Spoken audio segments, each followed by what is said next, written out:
খাবারের পর মিষ্টি খাওয়া কি সুন্নাত? দলিল সহ জানাবেন দয়া করে। খাবারের পর মিষ্টি খাওয়া সুন্নাত, এই কথা আমাদের সমাজে বহুল প্রচলিত আছে, তাই না ভাইরা? আমাদের সমাজে সুন্নাত হিসাবে সবচেয়ে বহুল প্রচলিত মিথ্যা কথাগুলোর একটা হলো এটা। বুঝতে পারছেন? গোটা সমাজে কত সুন্নত আছে মানুষ জানেও না, কিন্তু এই মিথ্যা সুন্নতের কথা মানুষ সব বেশি জানে, যে খাবারের পরে মিষ্টি খাওয়া। কারণ এটা জানলে লাভ আছে, তো এটা জানলে কি আছে? লাভ আছে। খাবার শেষে দাওয়াতের সময় একটা মিষ্টি পাওয়া যাবে, সুন্নত আদায়ের নিয়ত হইল খাই। দেখবেন অনেকে মিষ্টি খাইতে চায় না, বা একটু বলে না আমি খাবো না, বলে ভাই খান, খাবার শেষে মিষ্টি খাওয়া সুন্নত। কোনো হাদিসে এই কথা বলা হয় নাই ভাই যে খাবারের পরে মিষ্টি খাওয়া সুন্নাত। তবে এটা ঠিক যে নবী করিম সাল্লাল্লাহু আলাইহি সাল্লাম মিষ্টান্ন খাবার, মিষ্টি জাতীয় খাবার, মিষ্টি অন্ন, মিষ্টান্ন, এটা তিনি পছন্দ করতেন। তার পছন্দের আইটেম অনেকে আছে না, ঝাল পছন্দ করে, একটা পছন্দ থাকে। নবী সাল্লাল্লাহু আলাইহি সাল্লাম মিষ্টি জাতীয় খাবার পছন্দ করতেন। সেই হিসেবে আপনি মিষ্টি জাতীয় খাবার খান তার মহব্বতে, সেটা ভিন্ন বিষয়। আপনি সওয়াব পাবেন যে নবী সাল্লাল্লাহু আলাইহি সাল্লাম পছন্দেরটা আমি পছন্দ করলাম।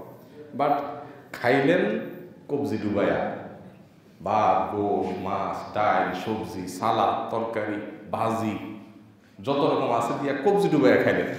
খাইয়া বলতেছেন যে মিষ্টি খাইতে হবে, তো এখনো সুন্নত বাকি রয়ে গেছে, এতক্ষণ ফরজ করছেন, এবার সুন্নত করবেন না। ভাই, খাওয়ার পরে মিষ্টি খাওয়া সুন্নত, এই কথা কোনো হাদিস দ্বারা প্রমাণিত নয়। এটা আমাদের লোকমুখে প্রচলিত একটা কথা। আপনার মিষ্টি খাইতে মনে চাইলে এমনি জাল হাদিস বানায় খাওয়ার দরকার নেই, এমনি মিষ্টি খান। নবী সাল্লাল্লাহু আলাইহি ওয়াসাল্লাম মিষ্টি পছন্দ করতেন, তো সমস্যা নাই। আর এই জাতীয় সুন্নতগুলো পালন করতে আসলে মজাই লাগে, তাই না? আমরা যদি শুনি যে কোথাও অন্যায় দেখলে সেখানে দাঁড়ায় প্রতিবাদ করা বা অন্যায় থামায় দেওয়ার চেষ্টা করা, এটা নবী সাল্লাল্লাহু আলাইহি ওয়াসাল্লাম শুধু সুন্নত না, কোনো কোনো ক্ষেত্রে এটা ফরজ। তো ওইটা নিয়ে আলোচনা নেই। আলোচনা আছে কি যেটা আসলেই সুন্নত না, সেটা আমরা বলি। তো খাবার পর আসলে মিষ্টি খাওয়া সুন্নত, এটা লোকমুখে প্রচলিত কথা। ভাইরা আমার, কিভাবে আপনি আশা করেন যে এটা সুন্নত হতে পারে? নবী করিম সাল্লাল্লাহু আলাইহি সাল্লামের বাসায় মাসকে মাস চুলার যে আগুন জ্বলতো না, এত কষ্টের মধ্যে নিয়ে ইবাদত করতেন। দিনকে দিন চলে যেত, হাদিসে আসছে তার বাসায় শুধু খেজুর আর পানি ছাড়া কিচ্ছু ছিল। খেজুর আর পানি ছাড়া। আমাদের মধ্যে এত বিলাসী ছিলেন তিনি, এটা চিন্তা করেন কিভাবে, যে 7 পদ দিয়ে খায়া এরপরে আঙ্গুল চাইটে মেটে খায়া বলতেছেন মিষ্টি কি আছে ব্যয় নিয়ে আসেন, সুন্নতটা আদায় করি। ওনার বাসায় তো, নবী সাল্লাল্লাহু আলাইহি ওয়াসাল্লামের বাসায় তো হাদিসের বর্ণনা অনুযায়ী 2টা কালো খাবার, অর্থাৎ পানি এবং খেজুর, এটা ছাড়া ছিল না। এরকম দিনকে দিন পার হয়ে যেত। তাহলে তিনি খাইয়া আবার আলাদা করে মিষ্টি খাইছেন, এটা চিন্তা করেন কেন? তাহলে ভাইরা আমার, মিষ্টি খাইতে মনে চাইলে খান, কিন্তু নবী সাল্লাল্লাহু আলাইহি ওয়াসাল্লামের নামে মিথ্যা কথা বলে খায় না। দোয়ার মাধ্যমে যদি ভাগ্য পরিবর্তন হয়ে থাকে, তাহলে প্রশ্ন হচ্ছে বান্দা যে দোয়া করবে এবং এর ফলে তার ভাগ্য পরিবর্তিত হবে, এটাও কি পূর্ব থেকে ভাগ্যে নির্ধারিত নয় বা ভাগ্যের লিখন নয়? হ্যাঁ, ডেফিনেটলি, অবশ্যই এটা আগে থেকে ভাগ্যের নির্ধারণ। আপনার জন্য সেটা নতুন, কিন্তু আল্লাহর কাছে নতুন বলতে কিচ্ছু নাই। আল্লাহ সুবহানাহু ওয়া তাআলার কাছে সবকিছুই আগে থেকেই নির্ধারণ করা। আপনি ভাগ্যে এতটুকু পাবেন, এরপরে আবার দোয়া করে আল্লাহর কাছ থেকে সেটা পরিবর্তন করে ওই জায়গায় যাবেন, কি হবে না হবে আল্লাহর কাছে সবকিছুই জানা আছে। সম্ভবত ইবনে কাইয়্যিম রাহিমাহুল্লাহ তাকদীর সম্পর্কে লিখতে গিয়ে একটা জায়গায় লিখেছেন যে আল্লাহ তাআলা তাকদীরের যে ফেরেশতা আছেন, যে লেখে, তাকে দায়িত্ব দেন বান্দার তাকদীরে তুমি এটা রাখো। এরপর দোয়ার মাধ্যমে বান্দাদের তাদের তাকদীরকে পরিবর্তন করবে, ওটা তাকদীরের ফেরেশতাও জানে না, আল্লাহ সব জানেন। আল্লাহর কাছে কোনো কিছু লুকাবার সুযোগ নেই। মা মিন রাতবিন ওয়া লা ইয়াবিসিন ইল্লা ফি কিতাবিন মুবিন, আল্লাহর কাছে সব কিছু জানে। তো এই জন্য এটাও ভাগ্যে লেখা আছে, বাট আপনার জন্য এটা নতুন, ফেরেশতার জন্য এটা নতুন, আল্লাহর কাছে নতুন বলতে কিচ্ছু নাই। যোহর মাগরিব এশার পরে অনেকে বসে বসে 2 রাকাত নফল নামাজ পড়ে। এই বসে বসে নফল নামাজ পড়াটা কতটা সহিহ? নফল নামাজ বসে পড়লে আদায় হয়ে যায়, কিন্তু সুস্থ সবল মানুষ বসে না, বরং দাঁড়ায় পড়বে। দাঁড়ায় পড়লে সব বেশি, বসে পড়লে সব কম হবে। আর যদি কেউ অসুস্থতার কারণে, অপারগতার কারণে বসে বসে পড়ে, তাহলে তো সেটা বসে কি আছে, জায়েজ আছে।